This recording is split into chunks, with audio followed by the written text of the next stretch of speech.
The following program is a PodcastOne.com production. From Hollywood, California, by way of the Broken Skull Ranch, this is the Steve Austin Show. Give me a hell yeah. Hell yeah. Now, here's Steve Austin. All right, everybody. I'm talking to my good friend, Brian Dobbs. Brian, welcome to the show. Hey, thank you for having me, Steve. It's good to be talking to you. Hey, man, I was sitting there, to my listeners out there, I was sitting there doing a sound check with Brian. As you guys know, I'm at the Broken Skull Ranch. I'm in the middle of nowhere, and I record these conversations on Skype. And so me and Brian were getting some levels and seeing how his quality of sound was, and I asked him what kind of phone he had, and you said you had a Galaxy notebook. Yes, it's a Galaxy notebook, and I don't know how to really use it. But you said you liked it because it's so big you can see it? Yeah, I can see it. You know, I mean, it has a big screen, so I can actually, I'm getting older these days. I can actually see the things. I don't have to squint to look at what I'm, reading. Well, why don't you go down to the doctor and get you some fucking glasses? Because I just figured, heck, I don't look good with glasses, so I don't want to go that far yet. I'm pushing that off. That'll come in another 10 years.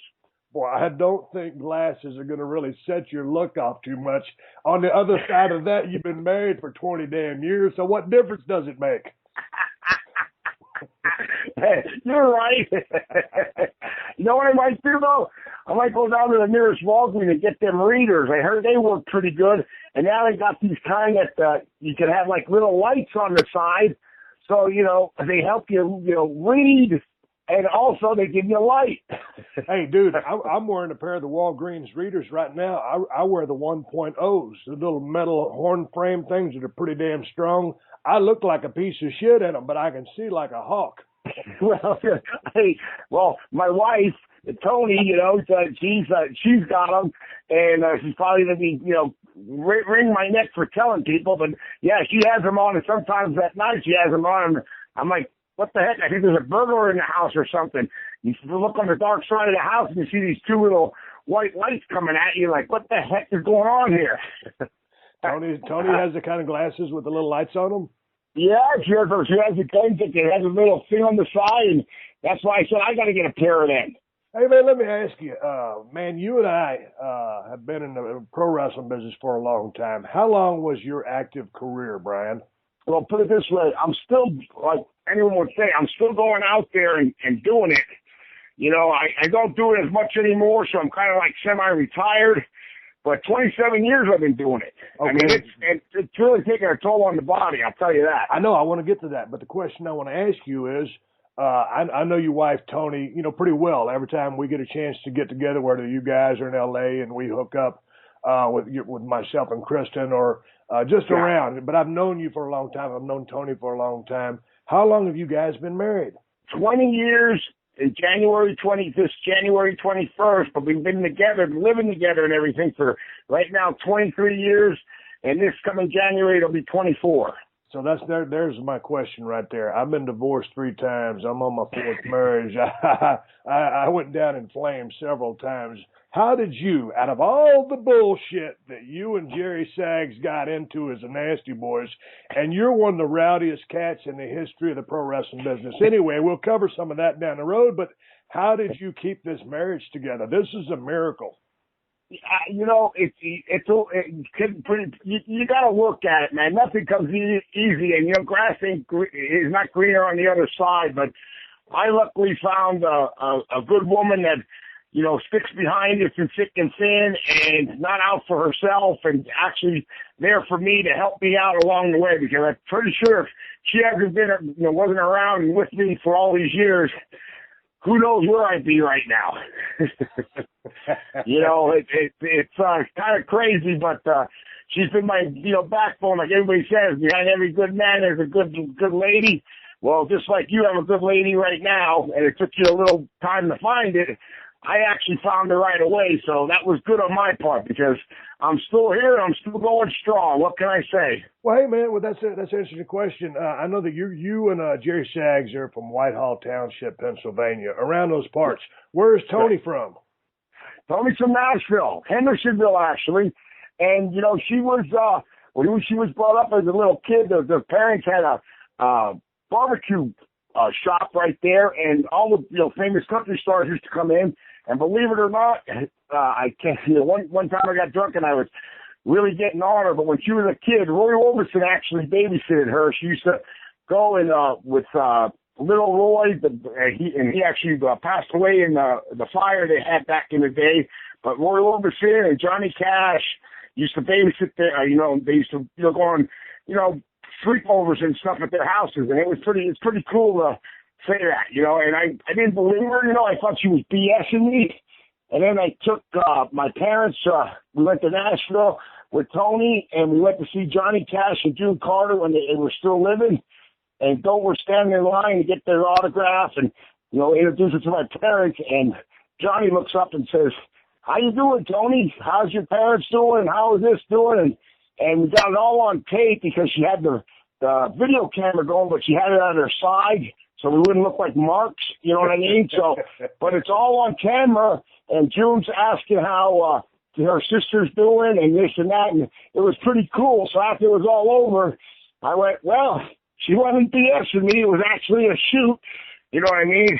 Hey, let's talk about some ribs here in a second, because you guys were known for your drinking, as I was, but you guys were really known for your roughhouse tactics, your ribs, the life of a party, and sometimes the assholes of the party at the same time. I always got along great with you guys. When did you and I first met? Was it in WCW, or was it on the road somewhere when we were with different companies? Do you remember when you and I first met? The first time, Steve, I think it was WCW. I'm pretty sure that was the first time, and you were with Pillman at the time. Yeah. And you guys were running strong, and we came in and we got along. We just hit it off right from the start. We did. You know the deal. When you meet somebody and you just have that feeling and you hit it off from the start, you know that guy's going to be friends with you for life, through thick and thin, and have your back and all that stuff. And that's the way me and you hit it off, right like that, Oh, I know. We did hit it off. But, hey, let's go back to you guys growing up down there in Pennsylvania. We were from Whitehall, PA, actually, and that is, the Lehigh Valley. Allentown, Pennsylvania is I always refer to it like Allentown because Billy Joel wrote a song about it. So it was, we're living here in Allentown and they're closing all the factories down. So I'm going to become a pro wrestler and show everybody in Allentown what I can do. No, but so when did you fall in love with the business? When did you start watching pro wrestling? And I'm guessing because of your location, you were getting WWF.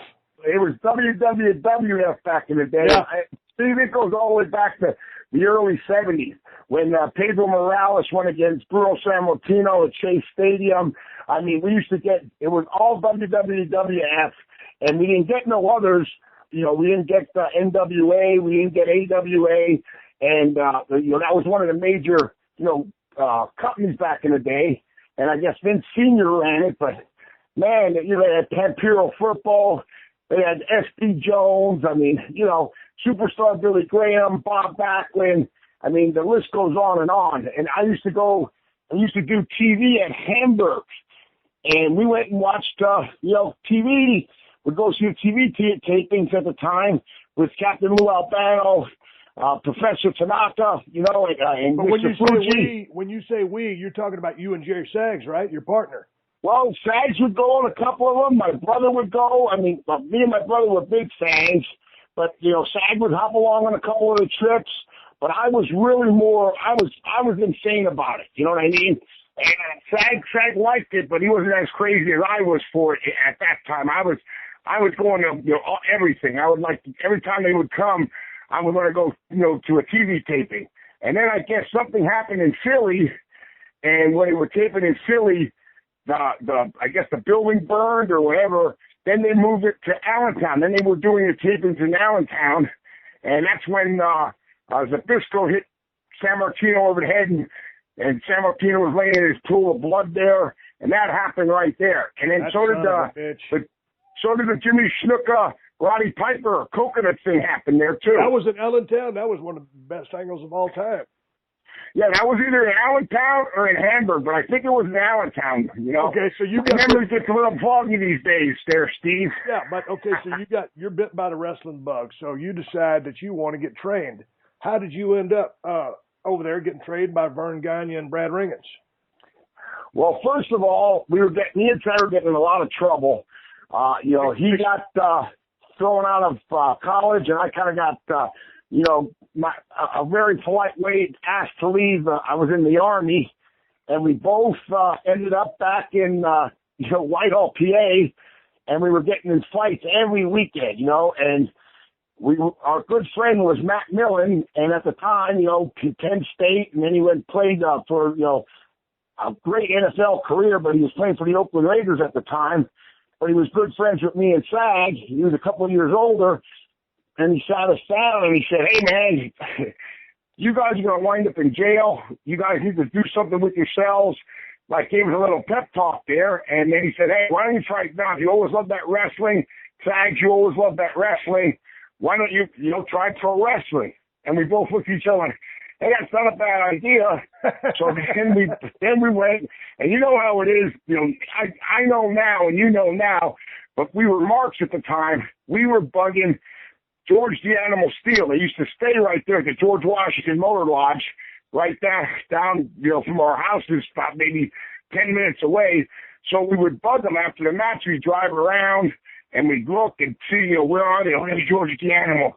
You know, and we were trying to talk to them. And, you know how it is when they're finished wrestling, they want to have a couple beers and just chill. They want to be left alone. They don't want to be hounded by a bunch of marks.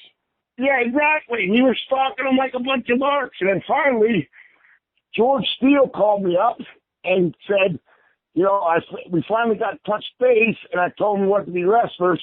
Well, he got so pissed off at us, he had Bob Orton Jr., Jimmy Snuka, and I forget which other wrestler there at the Quality Inn. They were staying at the Quality and call us up to come down, and here they were going to stretch us. They were going to, you know, really beat the hell out of us there, right there at the hotel. And thank God, I was working and Sag was working. And I said, "I'm sorry, Mr. Steele, but, you know, we are not going to be able to make it." So he said, "Well, if you're really serious about doing this pro wrestling, there's only one school to go to. That's Vern Gagne's school up in Minnesota.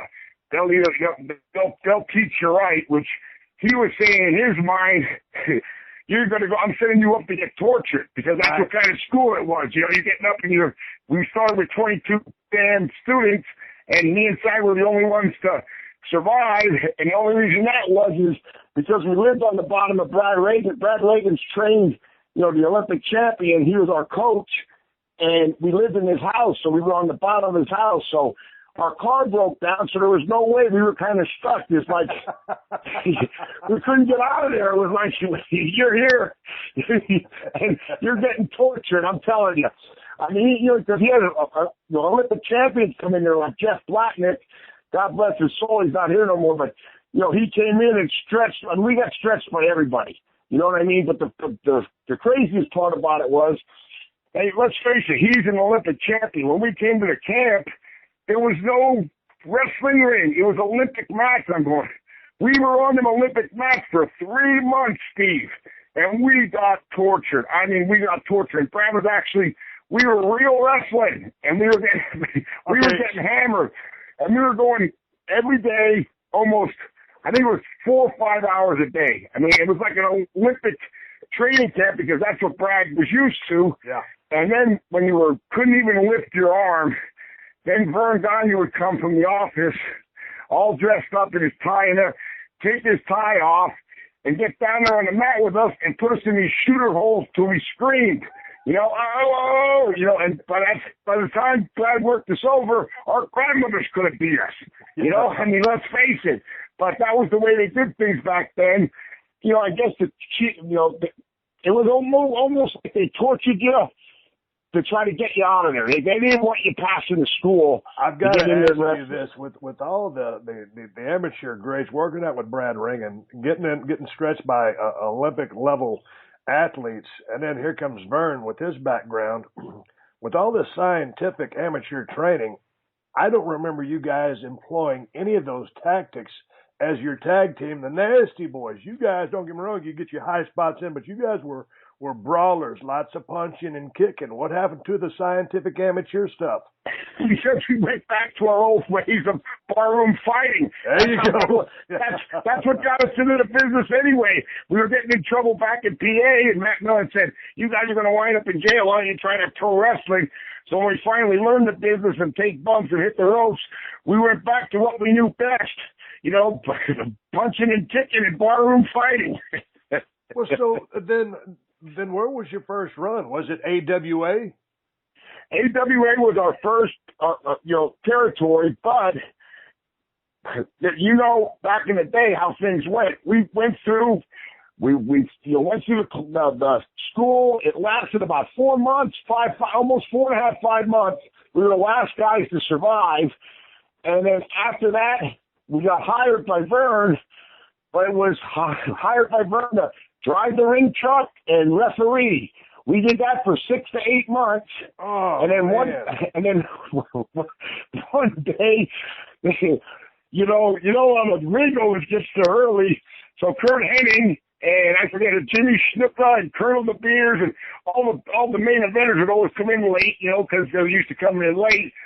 And Kurt told the story. God bless his soul. He's not here no more either. He was our mentor. But he's driving up and he goes, hey, that looks like the ring truck. And all of a sudden he looked over at us and he goes, what the hell? It's the ring truck. And we weren't even at the show yet. And the main eventers were coming in late, so the ring wasn't even put up. So that happened. And the next thing that happened is there was a mix-up, but we got blamed for it. The ring never showed up to the town. So after that, that's when they finally threw us in the ring. We got axed from that job because the next day, Vern Gagne called us in the office and goes, never, since I own this company for 40 years, has a ring never shown up to the town where it was supposed to be. And me and Cy were sitting there going, what's his name was supposed to bring the ring this time? Not us. He goes, bullshit, you guys were down to bring the ring and you didn't bring the ring. We were sitting at home and we get this call and it was the ring didn't show up to the town. So straight up shoot, was it your fault or was it the other guy's fault? It was the other guy's fault, but he blamed us, of course. He was around for a while. So then you guys get in the ring. Do y'all automatically come up with, okay, we're going to call ourselves the Nasty Boys? Was that the first name? How did y'all get to that? No. Our first name, believe it or not, we had this thing because I was in the Army. We were going to call ourselves the Mercenaries, right? It kind of got a good ring to it. Sounds better than Ringmaster. Well, yeah. But he told me, we had this baby, okay, the Mercenaries, we're going to go with that. And then we went out with Vern Gagne's daughter, Donna, and she went out with us one night, and we were out to 2, 3 in the morning. And the next day when we came in the office, she called us in, and she goes, I want to talk to you guys about something. And she goes, the way you acted last night, you acted like a bunch of rowdy, nasty boys. She goes, you guys should think about maybe calling yourself the Nasty Boys. And me and Sang looked at each other and went, hey, that is a good name. And that's how we got our name, from her going out with us one night. And me and Sang back in the day, as crazy as we were, doing our thing. And then the next day she said, I don't know why you want to call yourselves the Mercenaries. You guys should call yourself the Nasty Boys. And me and Sang went, hey, that's a good name. So we went with it. So you're there in AWA, and then so how long does that last? Because then I probably met you guys down in WCW in, 91, 92? I think in 90 we met. 90? 90. I think we met in 90, and we were we started the school in 85, started AWA in 86, then we got fired. I didn't tell that story. We got fired because we almost burned down a motel in North Dakota. But then again, I just got to say, God bless his soul, Kurt Hennig was like the big guy and stir everything up. And then we always got blamed for everything. And the Rockers were there too. Shawn Michaels and Marty Jannetty. Hey, well, you guys were having great matches with the Rockers back in, right? Because I mean, oh yeah, they were awesome, those guys were on fire, and so you guys had to having. Well, you know, back in the day, me, Sag, and Shawn all lived together, and in this one room that Brad had downstairs in his house, and they had 3 beds. There was one twin bed and one big king-size bed, and believe it or not, nothing went on funky, but me and Shawn slept in the same bed because everybody was broke at the time, and we were all in the one room together for about 6 months. It was me, Sag, and Shawn Michaels all living together. Well, how did you guys get along back in the day? Because, you know, Shawn kind of went through his phase where, you know, he went through his issues, and he was a kind of a different cat there for quite some time. But how was he back in the day as a rookie, you know, paying his dues and learning the chops? Bro, he was great. We were best of friends. You know, I don't talk to him too much no more. I'd like to get in touch with him, but we just haven't touched base. You know, things go after, you know, time goes by. But we were the best of friends, and you know, I still consider him a real good friend of mine. Just haven't talked to him in years. But he had a thing. You know, I was Shawn to always be that smart alecky kind of, you know, cocky kind of guy. Well, he was that. So there was a little thing that went on that some of the old timers didn't like that. Wahoo McDaniels, you know, there was Ray Crippler Stevens was there, and, you know, a lot of the old timers, you know, like were saying, who do these young guys think they are? And because we were pulling ribs and, you know, doing all this crazy stuff. And, you know, there's a couple times where we had his back, but there were a couple times when some of the vets wanted to, you know, rip his head off, you know, because he was right from the start. He always had that talent where he could work, and so could Marty. And you know, I don't know if they were jealous or whatever, but they thought we weren't showing the respect, but we were. And you know, a couple times there it got kind of crazy where, you know, we almost went toe to toe with, you know, like the old vets against the young guns, you know. Well, what kind of ribs were you guys pulling at an early age? And to my listeners all across the world, I know a large part of my wrestling audience will know what the ribs are. Ribs, to my people that don't necessarily know wrestling, are practical jokes that guys play on one another just to alleviate pressure or for a few laughs, or maybe because you don't really like someone, but they're a big part of the pro wrestling scene. So what kind of ribs, if you guys are pretty ballsy to be pulling ribs on veterans that have years of experience, what the hell were you guys doing?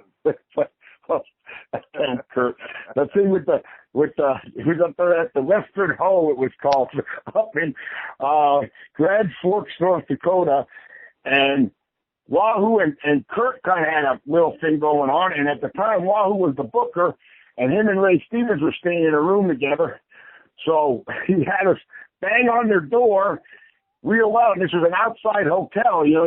You could just drive up to the room. Yeah, like a so we banged on the door, boom, boom, boom, boom, boom, boom, boom. And then when they opened it, we were sitting in the back of Kurt's truck with Sag had one and I had one with one of these 50 Roman candles each, so 100 shots each. And when they opened the door, bing, bang, boom, boom, they were getting blasted by these fireballs, these, you know, red, yellow, blue were coming shooting in.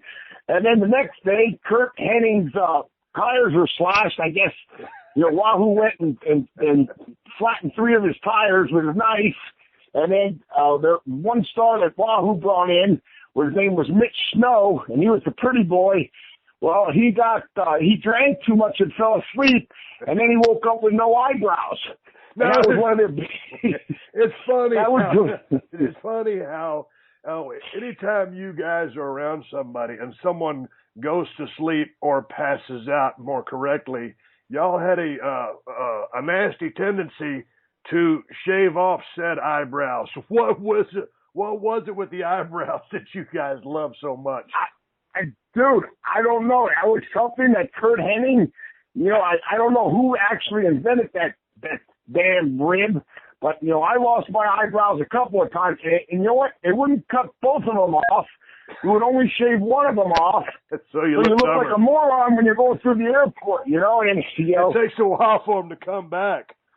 Oh, hey, I want to tell you, I only got Kurt once, and it was great because he didn't know it until he got to the airport. And when he went to check in his flight, because we were in the Tennessee territory at the time, in the Mid-South, this was in 87. Yeah. And we finally got him. He didn't know it. And we rushed him to the airport. And then when he got off, and he put him his ticket on, that's when the lady was looking at him weird, and he touched his thing and went, "You son of a bitch, you got me." You know what I mean? So this is what he did to us. For me and Chad had a one-bedroom. And in this one-bedroom in Tennessee, we had the Rockers staying with us. We had Scott Hall at one time staying with us. Everybody staying with us in this one little shitty, crappy one-bedroom apartment. So about Kurt leaves and about a month goes by, and me and Sag are at each other's throat. Sag's going, "Wash your fucking stuff. You know, it smells like shit in here." And I'm going, "It's not me, it's your stuff." You're right, right? Yeah, we were almost going to fisticuffs. Finally, we go and clean the whole room out. And right in between, we both had twin beds. But in between, we had the nightstand. We pull out the drawer, and we're cleaning out the drawer. In the very back, there's a Dove soap container. And Chad goes, "What's this?" And when we pulled it out, that damn Henning took a dump and put it in that Dove container, that Dove soap container, and put it in the back of our night table stand there in the drawer. And it was like a shit deodorizer, and it stank up the whole room, and had me and Chad almost at fisticuffs going, "Your stuff stinks. No, your stuff stinks." And here, Kurt rigged us and put a real live poop deodorizer in our room, you know? And that's the thing about, Kurt was a tremendous worker, one of the nicest guys. I mean, he introduced me to a lot of people when I first came to WWF, but he was always so good about helping guys, taking them under his wing, mentoring a lot of guys. But to people who didn't get a chance to really see or know too much of Kurt Hennig, God rest his soul, he was one of the biggest ribbers in the history of the business. And Kurt was one of those guys. And I didn't know Kurt real well, but I knew him well enough. He just had that personality where you could be mad at him for like 15 minutes. And then, you just had to forgive him because he was such a cool guy. And, he was just mischievous, and he always had that smile on his face. I don't think as many times as I crossed paths with Kurt Hennig that I ever saw that guy in a bad mood or without a smile on his face. No, and you're right. He was always in good spirits, Brian, and he was one of our mentors when we first started in the business. And I'm telling you, man, it was to learn from him, and not only wrestling wise, and learn the psychology and all that, but the ribs. Oh my word! You always had to watch your back. I mean, it was a big thing back in the day when they would always put these padlocks. They would get them from the small high schools we were wrestling at and everything. And then they would put them on your bag and lock your bag up to the top of the rafters, and you would have to go try to get a superintendent there or a janitor with a bolt cutter if they had one to cut your bag down. If not, you were stuck in a town the whole night. Either that or they put all the combination locks on your belt loops of your jeans. Yes. Then you walk around with a bunch of combination locks. Oh, it was exactly. Total bullshit. And then God bless his soul, Hawk from the Road Warriors came in and went, "Nobody rents the Road Warriors." And then when they came out that night, they had a padlock on their brand new Lincoln on all of the door handles. Yeah. So when they went down the road, it was going all the locks were rattling, and they mixed up their brand new pound car they bought. And that was definitely a Kurt Hennig one, And another one was, if anybody remembers Nails, well, Nails just bought this brand new truck, and somebody ripped off the hood on him, and it was a Dodge Ram. He used to have them big Rams. I got one of those. Yeah. well, after that, he was driving with Kurt, and Kurt had him convinced it was Sheik Admiral Casey. And Sheik Admiral Casey's, I don't know how old he was then. And, bro, the next day we're at the TV up there in Minnesota, and Sheik Admiral Casey comes in, and he has his coffee, and he's laughing, going, "Hey, Kevin Nails, Kevin Kelly thought it was him that did it because Kurt stirred it up, and he went running over to him and just beat the living hell out of him right there at the interview room. And then Greg Gagne jumped in and says, Kevin, stop it. We have expensive TV equipment around here. He wasn't worried about Sheik Adnan getting his ass kicked. He was worried about some of the TV equipment getting busted. So now after that happened, Greg goes off, has everybody, sitting around and saying, this shit's gonna stop. If any of this happens again, you're fired. One of you guys out there, blah, blah, blah, blah, blah. After he gets through with his whole speech, Kurt goes, you fucking nasty boys. You're too much. Like we did it. And then all of a sudden, oh my God. And he threw all the blame on us. And Gagne actually believed him, but it wasn't us. It was that damn Henning doing all of it, Hey man, as you were, coming into the World Wrestling Federation now, who were some of your favorite tag teams to work with? Who do you guys have great chemistry with? That when you guys are working a program that you really enjoyed lacing up the boots and working with.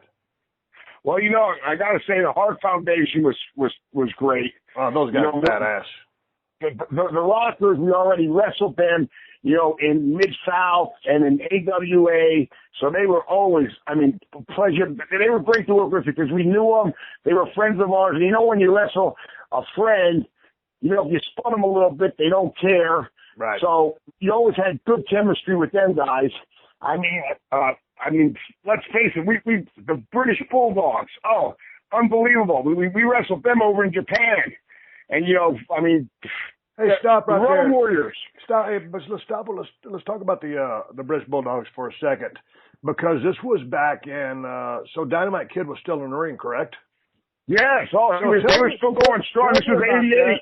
Tell me about that, because man, that's one guy that I've always wanted to meet during my career, and I never did, but I thought so much of his work. When I saw him starting out in Calgary, the stuff that at a young age that he was doing with Bret the Hitman Hart, and then of course when him and Davey Boy hooked up, I just thought they were one of the most awesome tag teams ever. How was that guy in the ring? Because he was a notorious ribber himself, and also a tough guy. An unbelievable talent, Steve. You wouldn't, and you learn so much from him. That, because he was over, when we first met him, me and Sag were in 1988, went over for the Giant Baba, his tag tournament. And they were one of the tag teams on the tournament, but, we were there with, Abdullah Butcher, Tiger Jet Singh, Stan Hansen and Tenru, Terry Gordy, and, what's his name? He was one of the long runners, Irwin, the tag teams they had on there, and me and Sag, and we were just young at the time. We were getting rid by Dynamite every day. We would sit, on the bus in front of him, and he would use me and Sag's head as ashtray. After we were smoking, we put the ashes on our head. Then when we get off, we go, what the hell's this on top of our head? Here he's, using us as ashtrays. But, dude, you learned so much back in the day from them guys. It was unbelievable. And then Davey Boy, wrestling in that match, where, we wrestled him twice or three times over there. He put you in that, suplex, but he holds you up in the air so long. Dude, he had me up there for over a minute or so. I was ready to pass out. I'm like, when the hell is he going to drop me? I couldn't breathe anymore. And finally, he went down with me, and I was like, oh, thank God. Because when he had me up like that, and I'm a big guy myself, I couldn't, till I cut off my circulation, I couldn't breathe. Hey, how snug was Dynamite in the ring? Because you guys were known for being snug, and it looked good on TV, but it probably felt a little bit brutal. But so how was Dynamite as far as being on the receiving end of y'all's offense? Yeah, you knew. He laid it in. He definitely laid it in, but it was nothing that you got injured on. It was something like, hey, this is pro wrestling, kid. So take it. You know what I mean? So. And that's what we did. It was solid. He worked solid, but he never hurt us, Almost like the Steiners. When we first got into WCW, nobody wanted to wrestle the Steiners. Like, they were hurting people and throwing them around. They threw them to us, and they said, hey, you guys are going to wrestle the Steiners. We said, great. We loved the way Robbie and Scotty wrestled, because it was kind of our style, too. And we had the greatest matches with them guys. because we didn't care. And you know what? Me or Sag can knock on wood. We never got hurt once wrestling guys. And they would throw us every which way but loose. And you know what? Even if you didn't want to go, you were going, because they were actual wrestlers from Michigan, so they knew what the hell they were doing. So there was every suplex in the world, me and Sag were getting tossed around like a bunch of beanbags.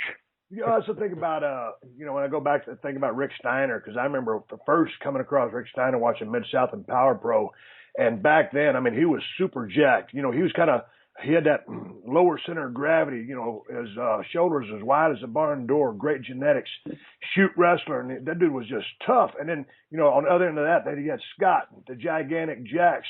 And with all of the maneuverability, the athleticism that guy had with the Frankensteiner, those guys were just unbelievable athletes. And I always got along great with the Steiners too. And I wrestled both of them on some singles occasions and had really great matches with them. But they were fun to work with, but they were some physical specimens. They wanted to toss you around. You was going to start flying. Well, you know, Steve, if they wanted to do anything, they were doing it. And, you know, you just had to be prepared, because there was no stopping any suplex they wanted to do.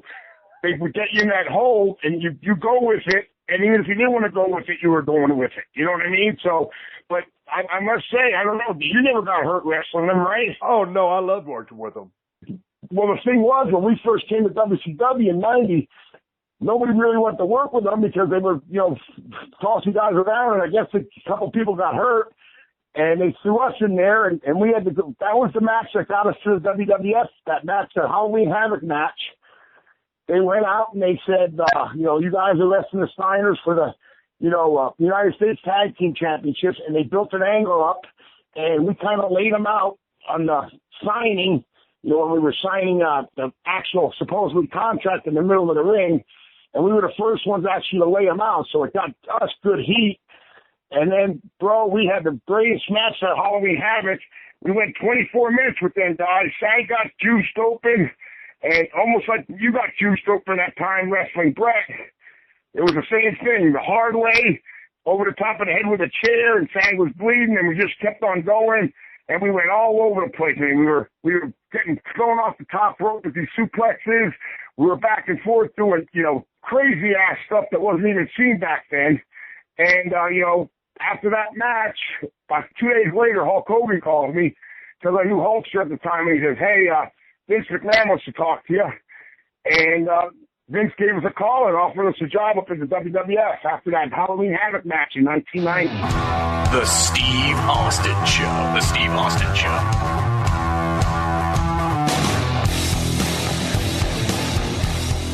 Paying out of your own pocket for gear you need to do your job is a problem. All kinds of departments across the nation, police, fire, EMS, medical workers on the front lines, and even military units, they all deal with constrained budgets and outdated gear. But there's still a job to do, and you need the gear to do it. Hunting for military, first responder discounts has historically required going from one website to another and all kinds of hassle. Don't you wish there was one place you could visit that had a carefully crafted selection of deals for military first responders in one spot? GovX works directly with brands to negotiate the best prices possible because you deserve the gear you need at the prices you've earned. Plus, you can trust that the gear you're ordering is 100% authentic, direct from the manufacturer. If you must pay out of your own pocket, you shouldn't have to pay a premium to get the gear you need to effectively perform your duties and complete your mission. GovX has a huge collection of gear and apparel from popular brands, all in one convenient location. It's like a grown man's toy store in here. Just wait until you see our knife collection. All you need to do is sign up for free. No subscription fees. No re-up in your membership every year. Once you're approved, you're a fully fledged GovX member for life. GovX honors your service and gives back to your communities. We don't just thank you for your service, we honor it. So if you're an American of service, a current or former member of the military, firefighting, frontline medical, or law enforcement communities, or the emergency medical, join GovX for free and enjoy a community that honors and gives back to patriots like you. If you've got a military or first responder background, visit govx.com and sign up for free for instant access to tons of deals and a community that honors your service. Visit govx.com and receive $15 off first orders over $50 or more when you use code STEVE. That's $15 off first orders over $50 or more when you use code STEVE at govx.com.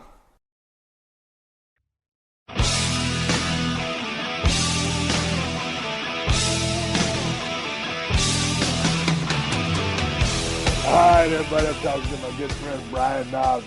So when you go up to the WWF, I mean, for me, the way I've always explained it, and I think this is the way it is, WWF, you would WWE, whatever you want to call it, that's the major leagues. And WCW was kind of, training grounds. It was minor leagues. Yeah. And so you guys going to WWF, y'all roll in there, and how were you received? And is that when the final look came together with the graffiti style stuff? And right. Vince was down with bringing you guys in and put a rocket on your back?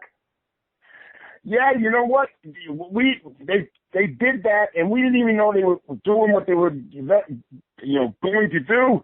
We just thought we were coming in there to work, and they had us already, he didn't tell us, but he already had us figured in. We got in there in November of 90. We actually started at the same time Undertaker started. And Really? Undertaker was in that, Undertaker came in the same time we did. And, he was in that Survivor Series in 1990, but we weren't. And then in 91, the Royal Rumble, they put me in, and they didn't put Sides in that one. And here I looked on the list, and Jimmy Hart was, our manager at the time. So it ended up to be the last three that was going to be in the ring were me, Earthquake, and Hogan. And I was going, really? Are you kidding me? And, so it ended up, bro, that was, there we were at the end of the Royal Rumble in Miami in 91. And, Paul said, how do you want to go out? And I said, well, give me the big boot, and I'll go out backwards over the ropes. And he looked at me, and I weighed about 290 at the time. He goes, you sure you can do that, brother? And I said, I promise you, Hulk, I won't let you down. And Billy gave me that big boot. I was so amped up. I didn't even touch the back of the rope. I was flying, man. I was like, because at the time, Hulkamania was running wild, and the last three in the ring, me, Earthquake, and he had like a little angle going with Earthquake, and Hulk. I mean, and then to hear the fans. I mean, I was so energized up. But the funny thing was, when they finally called my number, I think I was number 17 to get out there. I ran out there and went and, Piper even, he's on the announcing going, boy, look at this young Nazi boy, he's hitting everybody. I went in and started hitting everybody. And, with stiff shots, of course, and doesn't Kurt Hennig. I finally go up to him. I go to swing at him. He backs up 2 steps. I fall flat in my face. And every guy in the Royal Rumble jumps on top of me and starts whooping my ass. I mean, if you ever get that Royal Rumble, watch it. For a shoot? Oh, yeah. Go ahead. For a shoot? They were just giving it back to me. Stiff shots, but they were whooping. They were bang, bang, bang, bang, bang, bang, bang. Like, who do you think you are, young kid, coming in here gonna do this and that? So it was almost like receipts. You know what I mean? Hey, but you know what? And here's a little bit of advice for any of these new cats that go into a Royal Rumble. When you go in there, don't go in there and try to do a bunch of whiplash, bing, bang, boom bullshit. Go in there and start kicking motherfuckers' ass, just like Knobs did. Bang, form, just make your rounds. You got to make your presence felt. You got to have an explosion. So many cats go out there in their first Royal Rumble and they want to tee off with a guy and try to send him into the ropes while there's 15 other guys in there and do a bunch of stupid shit. You get over by doing the stuff that you did, or for me, stomping people or just making rounds with big right hands. That's how you make an impact. But you said, I want to backtrack a little bit. You said when you went in, you were figured in. And let me explain that to some of my listeners that don't know the professional scene too much. Figured in means when you come in, okay, let's talk about when I went in as a ringmaster, I wasn't figured in. I was just going to be, kind of a mechanic. So when you're figured in, they have plans for you. They're going to utilize you in a correct fashion. They have plans to push you. So you guys were figured in. They had plans to make you guys a top tag team. So now that we have that talked about, let's talk a little bit about The Undertaker. When he was making his debut on the same timeline as you guys, I remember, Mark, back in the days in USWA, wrestling in the Sportatorium in Dallas, Texas, when he was the Punisher, and I had a match with him, and he tried to take care of me, and I stunk the joint out. But when he and I knew him, I watched him as Mean Mark Callis in WCW. Right. He always had that mean, tough guy look. There was money written all over him. You just didn't see it yet, or they didn't. And so, man, all of a sudden he goes to WWF, and he comes out as The Undertaker.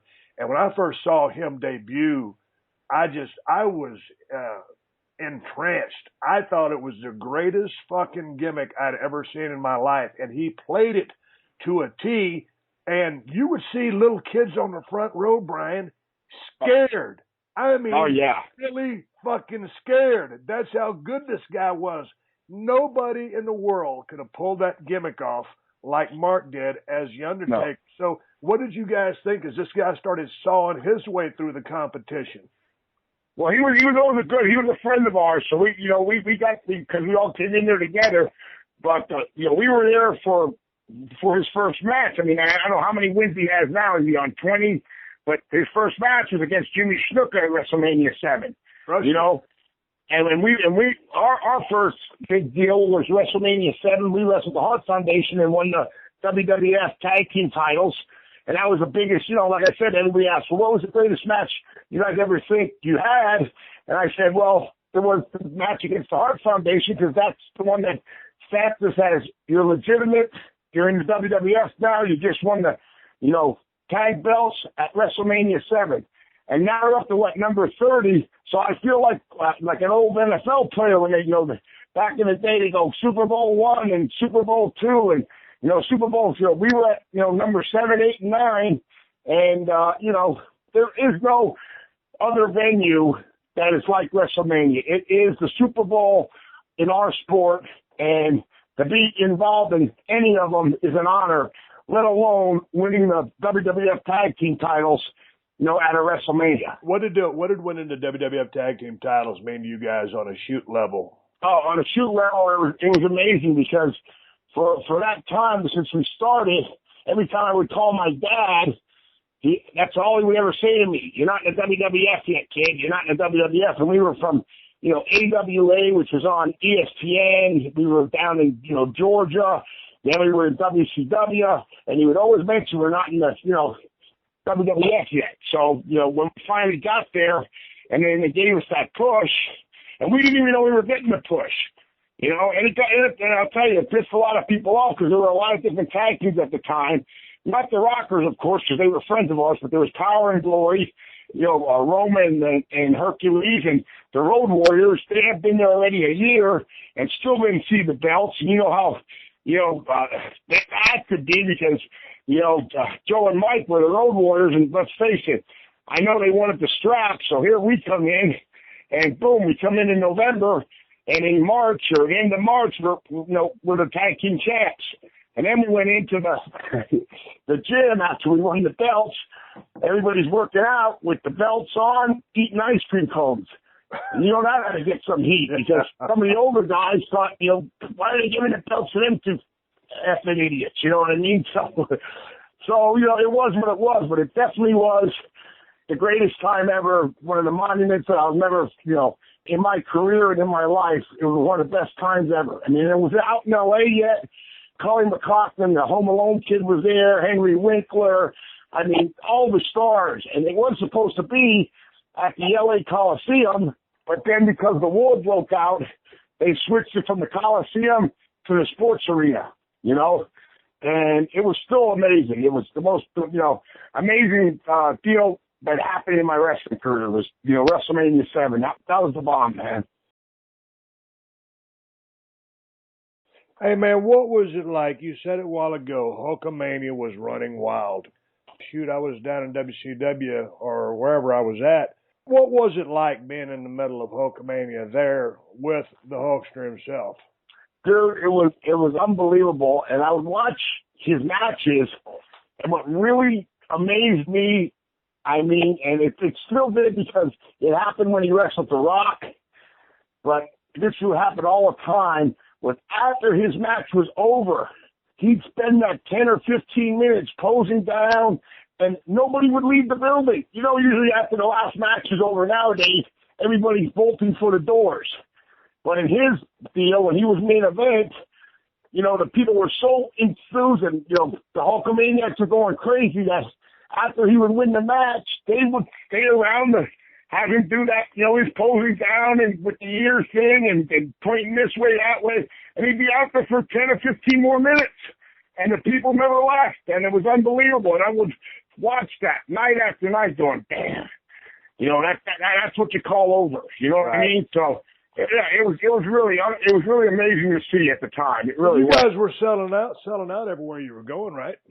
Selling out everywhere we were going, and that's where they were running 2 times a night. Yep. You know, the A town and the B town. And the B town, I think, was, if I'm not mistaken, was Warrior against Taker, and they were doing okay, but you always wanted to be on Hulk's show because you know it was going to be sold out, and you knew you were going to pull in a lot more bread. You know, so you were always hoping to be on the A show, not the B show. You know? The B towns are usually a little bit smaller venues. You know, that card wasn't as stacked as the main event card. So yeah, right. The money was always be on the A card. Let's talk a little bit about tag team wrestling. I love tag team wrestling, but I figure a tag team has to be together for several years to gel and to have the chemistry and the psychology and for one guy to go out there and be able to read the other guy's mind and see the direction a match is going. And you just mentioned some great tag teams a while ago. And, you know, back in the day, I used to enjoy, you know, of course, the Killer Bees, along with all the other guys that you've mentioned. And, of course, you know, Road Warriors and, you know, down south, you know, Midnight Express, Rock and Roll Express. But Rockers, but right. you know, Jack and Jerry Briscoe to go way back. But you know, Arn Anderson, Tully Blanchard, Arn you know, Arn and Ole. I like both combinations. So my point is, man, tag team wrestling is so fun to watch, and it's just an art form. If you have a good tag match on the card, and you've got 2 over tag teams, I mean, it's hard to steal the show from those guys if they're on and they want to work, just because of that, the dynamics of the things you can do with the referee. Do you still watch wrestling today? I still watch it, and sometimes, you know, I watch it periodically, you know what I mean? But don't you miss the tag I know teams? somebody on it. Don't you miss it's a lost art. There's no really, it seems like they don't really care about tag team wrestling. They just put this guy with this guy, and, you know, they'll be a team.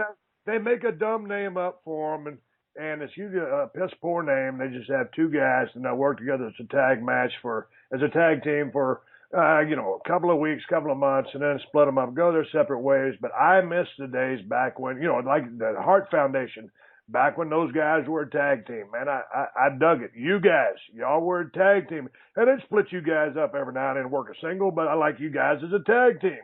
Right.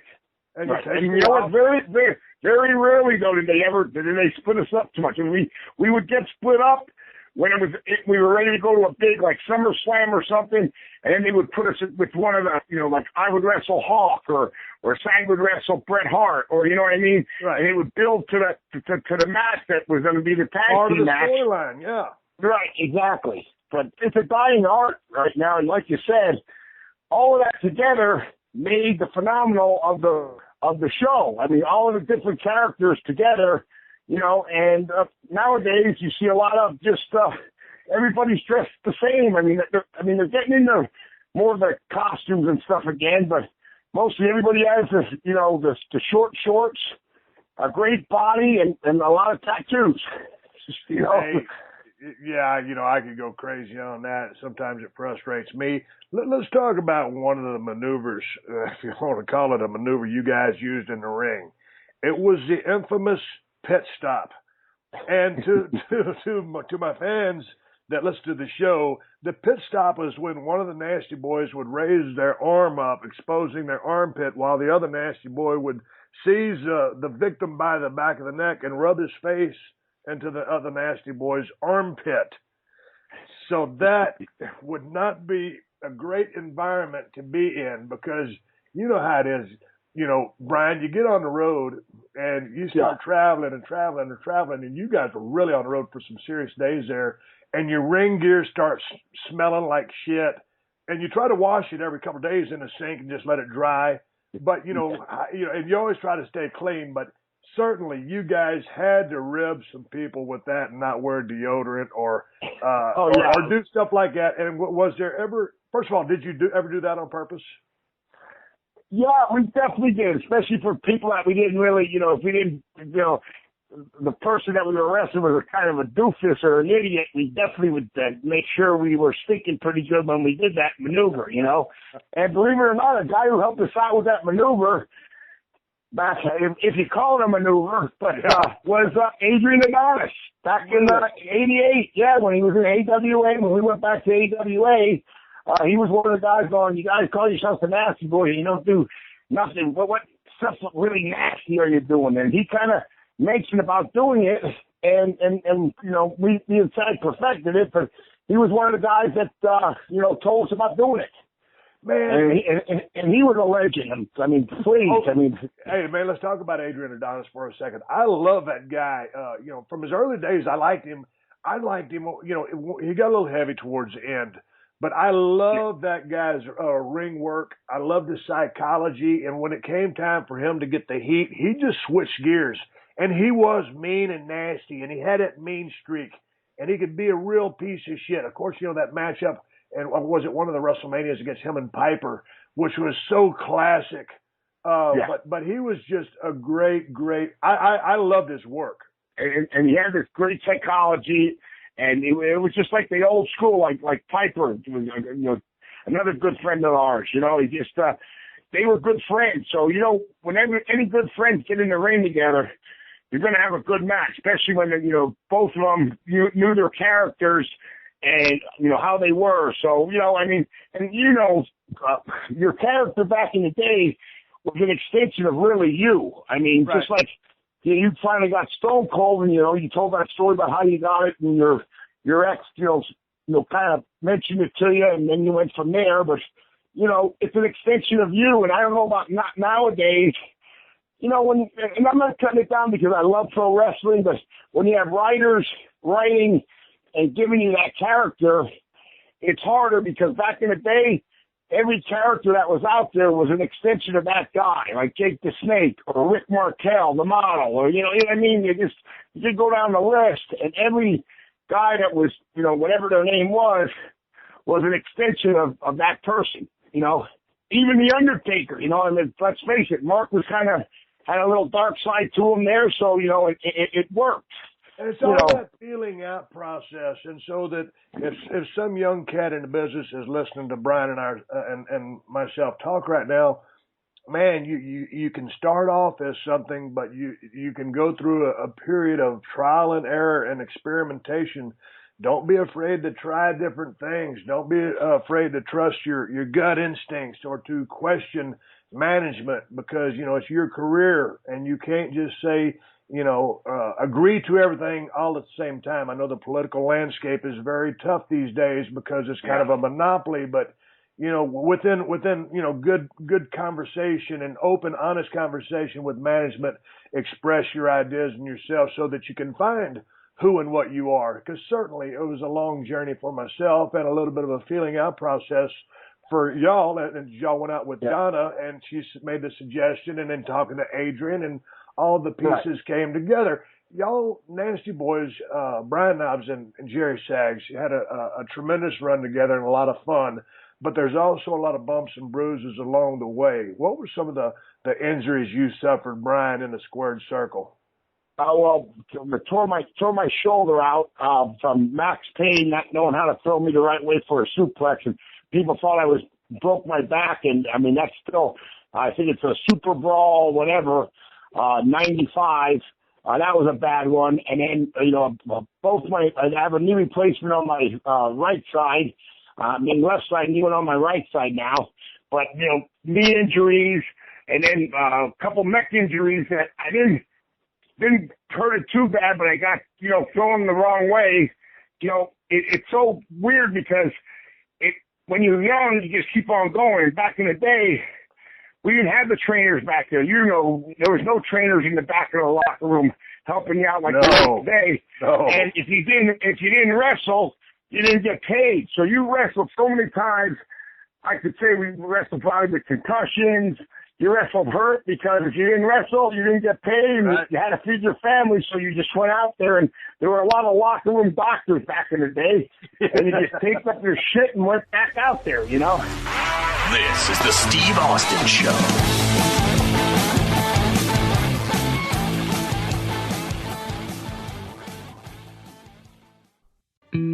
A true crime podcast It got me upset because this is someone's kid, and someone knows she's gone. that takes a different approach. It was shocking for something like this to happen in our little town. Focusing on the communities affected by life-shattering crimes. It made news throughout the entire region that these two people had been shot while they slept in such a safe community. To give a new perspective on the devastation crimes can cause. It was shocking for something like this to happen in our little town. Featuring cases from quiet towns to bustling cities and interviewing the people closest to the case. My first thought was that it's an unusual location for us to have a homicide. Listen to the true crime podcast City Confidential and step beyond the yellow tape to learn just how far a crime can reach. There are certain cases in the history of Boston that I think sort of define the city. I think this is one of them. New episodes of the City Confidential podcast are available every Thursday. Available wherever you get your podcasts.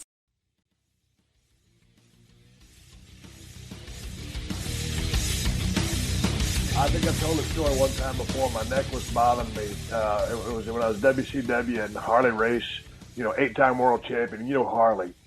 Yeah. I'm your kid. That's a tough SOB right there. Yeah, Harley laid me on a table and wrapped a towel around my neck and jerked as hard as he could, and I thought he was going to yank my head off my shoulders. And then he put me in a full Nelson, and he jerked up real hard, and I swear to God, lightning bolts shot out of my fingertips, and I thought he was going to paralyze me. And Harley, well, how's that? Is that better?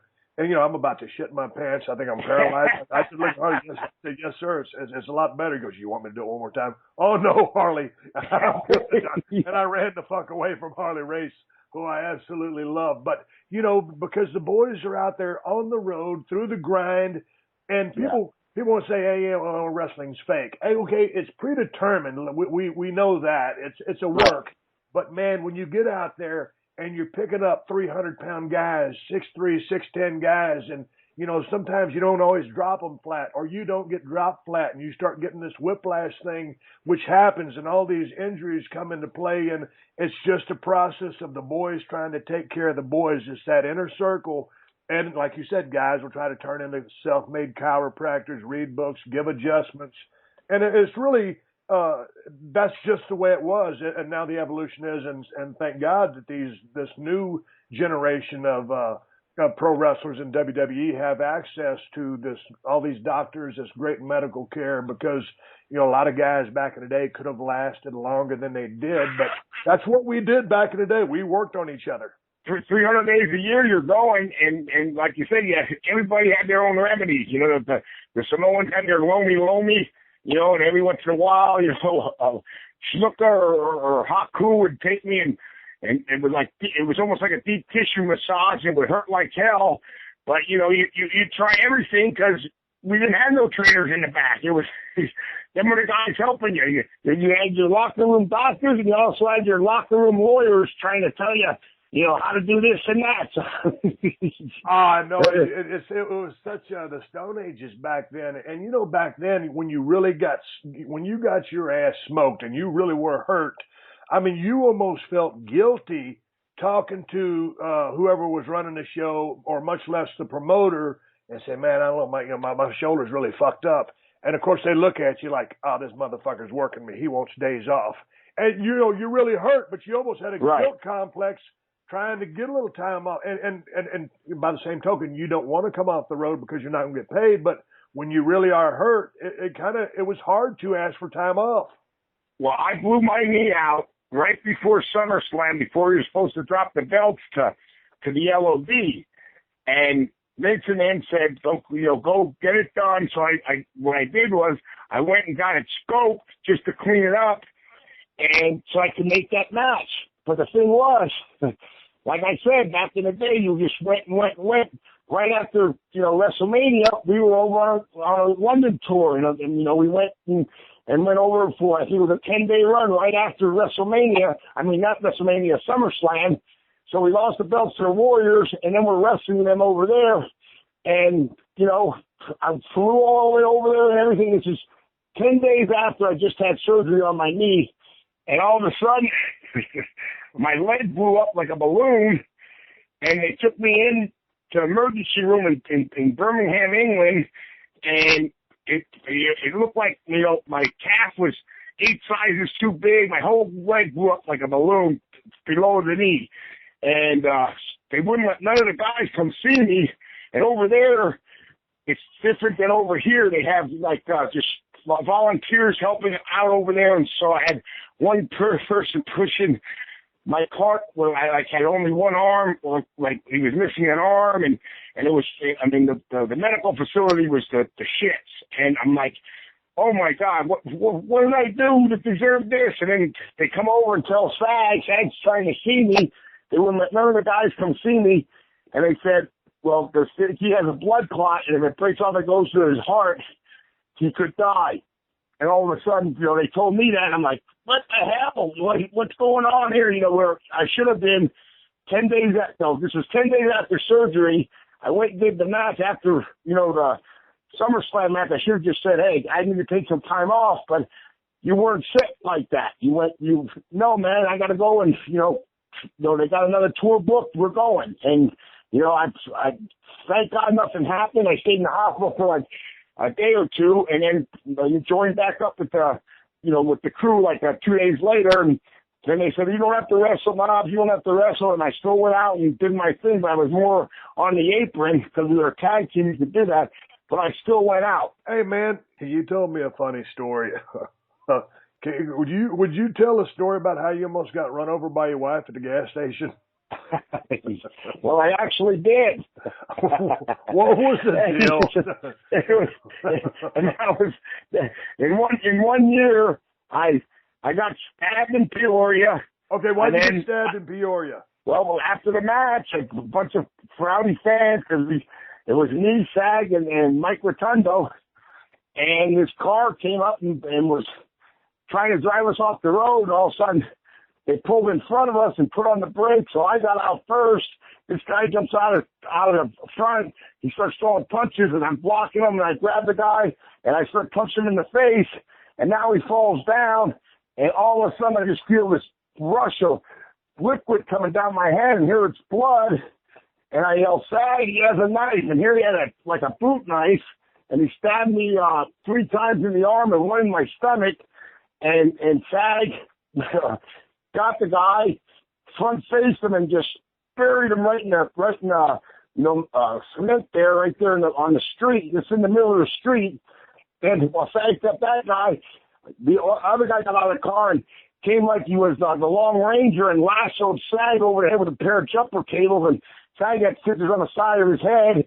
Mike Rotundo, the big shooter, our good buddy Mike, was out there, and somebody got at him in the eye. I was, where are all these wrestling skills, Mike? So anyway, with the fight's over, we got these guys laid out, and I said, man, I got to go to a hospital. So I kept my arm up over my head, and while we were going to the hospital, Mike's flying like a bat out of hell to get to the hospital.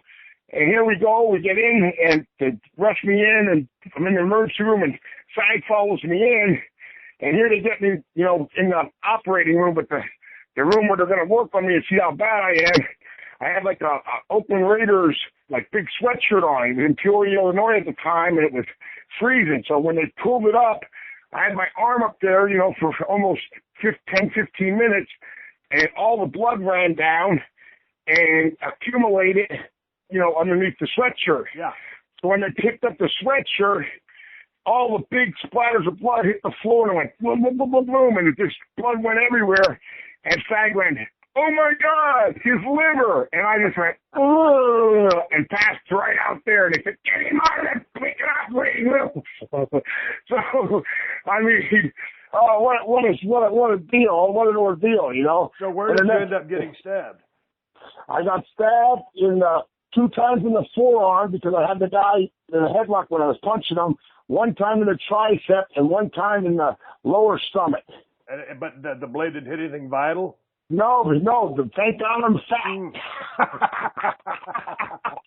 That's what they said.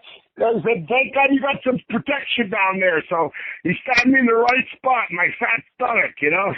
So Jerry gets roped with the jumper cables. I mean, these guys are pulling out all the stops. So who ended up technically winning the fight if there was a winner? Well, we did. We left them laying there. Okay. They were laid out on the street. But instead of us trying to, because we were in the middle of nowhere there, we were trying to go to a hotel, but it wasn't in like downtown Peoria. It was on our way, like, you know, we always stay out by the airports, and you know, and sometimes when you're out there by the airports, there's not really nowhere. There's nothing out there. And by that time, this is 1992, so there was nothing out by the airport. So when it happened, you know, we let them guys lay in there because we didn't really give a shit about them. We were more worried about getting me to the hospital and see how bad I was, because I know I got jabbed a couple times, you know. So how much work did you miss with your injuries? You know what? I don't think I missed too much. Probably, I would think maybe about a couple weeks, and I was back out there again. Okay, you know? So you got stabbed in Peoria. It was a tough year. Then what happened? Oh, well that happened, and then, you know, right before Survivor Series, we were going to go against Ultimate Warrior and Macho Man. I guess they wouldn't put us there, go through that. And I'm at a gas station. I got out, I pulled up too far, and I got out and left the door open. And what kind of car were you driving? I had a Cadillac, a Fleetwood. You know, one Cadillac, nice, you know, Cadillac, Fleetwood, living large, pull up to it. Yeah, living large, you know, doing it. So I left the door open. But I pulled too far, and I couldn't. Hose wouldn't reach. The hose wouldn't reach the gas tank. So I told Tony, my wife, I said, "Hey, hon, can you pull it back a little bit?" So she got to the middle of the seat and didn't go all the way to the driver's seat. She just scooted over, and she put it, you know, forward first. She put on the brake, and when she put it in reverse, the car was idling a little bit back, so it started coming back right away. She hit the brake with her left foot, and it slipped off and hit the gas, and I got hit with the door, and the car went all the way back, and it hit me right in the, thank God it hit me on the, above, but the point of the door hit me in the right shoulder and in the bottom of my leg, the 2 points. Yep. And thank God, because all the arteries are underneath, because I would have been dead on the spot, but it flipped me around, and they helicoptered me to the hospital and all that stuff. So what happens? Okay, the door's open. Your wife slips off the brake pedal. It hits the gas. The 2 edges, the top and bottom of the door, pin you up against the pump, spin you around. No, it didn't spin me. It hit me, and the car kept going, and I took a little whirly twirl, and I was laying there. Okay, so you whirly twirl. You're laying at the gas pump. Are you bleeding like a stuck pig? Oh, bleeding like a son of a bitch. One guy, actually, I ran into him later. He was like a paramedic that was just happened to be there, and they called the ambulance. They got the helicopter, took me to the hospital, and then I got to call Vince, and he said, "Hey, Vince, I'm sorry to tell you, but Niles got ran over yesterday or last night by his wife," and he goes, "What else can happen to that poor bastard?" Because all this stuff happened in 1 year span. So how are you feeling these days getting out of bed? Easy to get out of bed sometimes, harder a little bit other times? Hell no. These younger kids never saw the movie, but North Dallas 40 with Nick Nolte, when he was a football player there, and it's a movie about he was a football player and how he was. Well, that's how I feel getting out of bed in the morning. You get out of bed and you get up in like shifts. You got to stretch this way, stretch that way. Hear this crap, hear that crap. So. But did you see the writing on the wall midway through your career, or did you ever see a guy that had been out of the ring for 10 or 15 years and see how they were walking, or ask how they felt? Did you know what you were headed to? Not really. I must say I really didn't. I mean, I kind of knew it was going to be like that later on. But, back in the day, you really didn't think about that. You just went on, and I wouldn't even change anything today. I mean, hell, it is what it is, and it's called pro wrestling for a reason. That's why, we get so mad when people say it's fake, because, hey, it may be predetermined, like you said. There's a lot of blood, but sweat, let me show you on everybody thinks the ring is so soft, too. I mean, hey, it hurts. It's pro wrestling. You know what I mean? So I could tell anybody, I say, get on the road. Well, not with me now, but back in the day, get on the road with us and just go for 30 days straight and see what you think after that. But then you string, some 300-day years out of that and do that for 10, 15, 20 years, or in some cases 40, as some of our coworkers have made it. And it adds up. It's like interest. It compounds daily. And I feel pretty decent myself. Recently, Brian, we lost one of our brothers. Mad Dog Vachon passed away at 84 years of age. I know. Did you ever cross paths with Mad Dog? I have. I've met him. I met him like once or twice because he was an AWA guy for a while, and him and Vern, and he came through every now and again, and not to wrestle, just to say hello, or if we were in Canada at the time. But I did meet him, I think 2 or 3 times, and what a nice guy he was, man. It was really sad to hear that he passed away. You know what I mean? But here's the thing, Brian and I, every time another one of the boys passes away, Brian and I have a tradition of he'll either call me or I'll call him, and we'll shoot the breeze about one of our buddies and tell a couple of good stories and have a few laughs over the tragedy. As right. This was Mad Dog was 84. He didn't OD. He didn't do anything stupid. He lived a long life, and he had a tremendous career. Was very influential to a lot of guys. And the few times that I got a chance to talk to the guy, he was just an absolute sweetheart. And so anyway, he's gone. But so you're doing well now. You beat to shreds. Are you still? You were training people for a while. Are you still training people? Are you out on the independent circuit? How can people reach you for bookings or appearances? Well, you could go to my Facebook, Brian Knobs. I'm not sure if it's any slash in there or not, but go up to my Facebook, Brian Knobs. And right now, I'm not doing the school no more. I did a Canada State for 4 years. And the guy who wasn't tough enough, Andy Levine, was my student. I got a couple of guys that are working now with TNA. And, Jesse Sorensen was one, but he just got his neck hurt, so he's out. Garrett Bischoff, Eric's kid, Eric wanted to put him through a good school, so he put him through my school, and the kid's doing pretty good. He busted his butt, and some guys got to WWE like that Andy Levine did, he won the Tough Enough contest, and that made me happy because he was with me for about 4 months.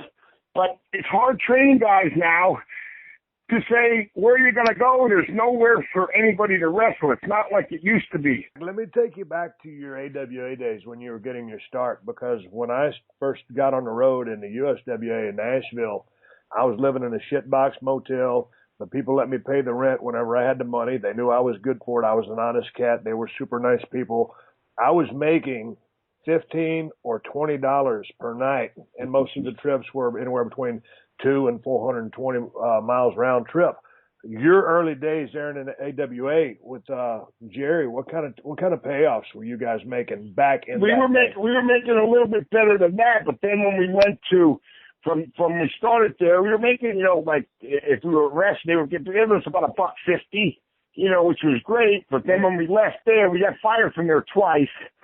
And then the one time we went down to Tennessee, and then that was, Evansville was always $25. Louisville could be, 50 or 40, And then the second time we got fired, we came down here to Florida to Steve Kern and Mike Graham. God bless Mike, so he's not here no more either. But my wife, she came to one of our matches, and then at the end of the night, I went, we were at Florida Tag Team Champions. I went, here you go, hon. She says, what's that? I said, that's my payoff. It was in an envelope. It was $30. And then we proceeded to go after the matches to McDenton's, and I blew about 85 on drinks, so, go figure. But yeah, definitely, the bigger places like AWA, paid you some money, but when you went to the little territories, it definitely was $20, 15, 30, you know what I mean? And I don't know if you ever wrestled for Mid-South, but, Evansville, Indiana was every Wednesday. And we got paid. Payday. Yeah, it was a payday, but it was, I think it was the highest we ever got paid there was $50, but it was usually a $25 or $30 night, Hey man, it's been good talk, and you were telling some rib stories just a while ago. Do you have another rib story or just travel story or anything to end up this conversation? Another reality show might be it's right up here of Alley, actually. It's called Redneck Rivals. You can go to redneckrivalstv.com, and I'm going to be involved with that. But it's two families, like the Hatfield and McCoys, and my good buddy Fred Young. You met him. He came over to your house that time. We barbecued. Yep. I don't know if you remember that. First we met at Barney's Beanery with my wife, and he came out with me, and we had a couple beers there, and then we went over to your house one night when we were in L.A., and you barbecued, and man, the food was good, but the drinks were better. I had one hell of a hangover that night, but I'm doing something there, so hopefully people can see my big, fat, ugly face this coming year. Probably one of the networks, one of these local stations. It looks like it's going to get picked up, but I'm not going to say where yet because I don't want to jinx it, but I'm going to be involved in that. I'm going to be doing a bunch of stuff, and it's really a good concept, and it's these two families that really don't like each other, and they're two crazy families, and it's like the reunion of the Hatfield and McCoys again. It really is. So if anybody wants to check it out, like I said, it's called redneckrivalstv.com, and Fred, called me up and asked me if I wanted to participate in it, and he's been a friend of mine for a while, so I'm doing everything, bro, to stay, me and you, we're always doing something. So that's my one big project this coming year. So hopefully that'll get picked up and you'll be seeing me on the air again. Well, that'll be a damn good thing. Hey, so you can check Brian Knobs out on Facebook. It's Facebook/Brian Knobs, whatever the hell it is. Just Google Brian Knobs on Facebook. You'll find his ass for bookings, appearances, or whatnot. Brian, I'm always fun to talk to you. We stay in contact on the phone all the time anyway. Glad to hear your voice. Thank you for stopping by the Steve Austin Show. I appreciate you. Hey, it's a pleasure. It's a really pleasure of you having me on, bro. You're a great friend of mine for years. You're one of my true friends. And like in this business, you got a couple of them that you can really trust, and you're one of them. And you want to hear a good rib. An early one, we got blamed for it. And I don't know, I was taught way back in the day, never admit a rib, but Raven, at the time he was going to Scotty the Body, we were in Florida Championship Wrestling, and, he had his way doing his thing, and somebody took a leak in one of his shoes, and then there's a big pile of poop in the other one, you know what I mean? So it was, and I'm not saying it was us, but we got blamed. Well, such is life on the road. And the entertainment or the things that these guys will go through to entertain ourselves on the road for a prank, whether it's a loving gesture or a fuck you gesture, nonetheless, it is a rib. Hey, so let's wrap this thing up. Brian Knobs on Facebook. I'm Steve Austin BSR on Twitter. And I'm going to come back after I take a pause for the cause, have a word from our sponsors, and wrap up my conversation and send you guys down the road. It's Thanksgiving time, Brian. Tell these motherfuckers happy Thanksgiving before you haul ass. Yeah, happy Thanksgiving to all of you. Stay nasty, brothers. Have some good turkey and some stuffing like I'm going to do and feed your face. And then have a beer on me, baby. Take care, Brian. This has been a Podcast One production. Download new episodes of The Steve Austin Show every Tuesday at PodcastOne.com. That's PodcastOne.com.